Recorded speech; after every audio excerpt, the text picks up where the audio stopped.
ए विषय में उल्लेख करने चाहे षष्ठ राज्य अर्थ कमिशन जो अर्थ कमिशन की आम मान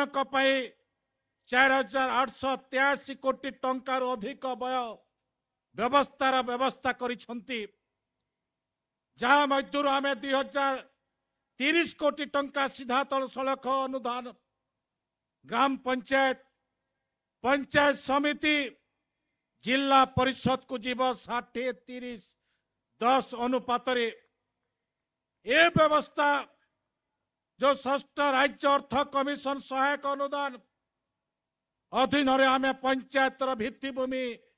प्रतिष्ठा करवा जो कि भित्तिभूमि रक्षणाबेक्षण एलईडी हाईमैक्स लाइट स्थापन जलाशयर पुनर्धार जीव विविधतार सुरक्षा अंगनवाड़ी गृह आईटी भित्तिरे सुदृढ़ीकरण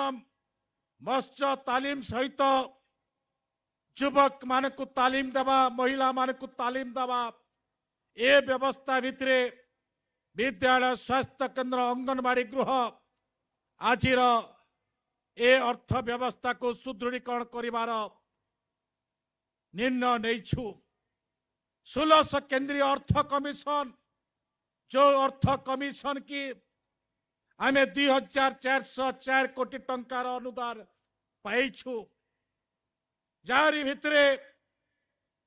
1202 कोटी टंका अनाबद्ध अनुदान भावे दिया जाइछि जहाँकि ग्रामीण आवश्यकता अनुसार आपण माने गाँव रे बसी निर्णय नेबे गाँव समस्या कौन अच्छी ताकि आखि आगे रखी काम करिवे एवं 1202 कोटी टंका अन्य जो अच्छी ताको पानीय जल एवं परिमल क्षेत्र रे आपण माने विनियोग करिवे ए व्यवस्था आज गाँ को पंचायत को एवं निर्वाचित प्रतिनिधि जो माने कि तल स्तर रे काम करती तांको पई व्यवस्था हेछि।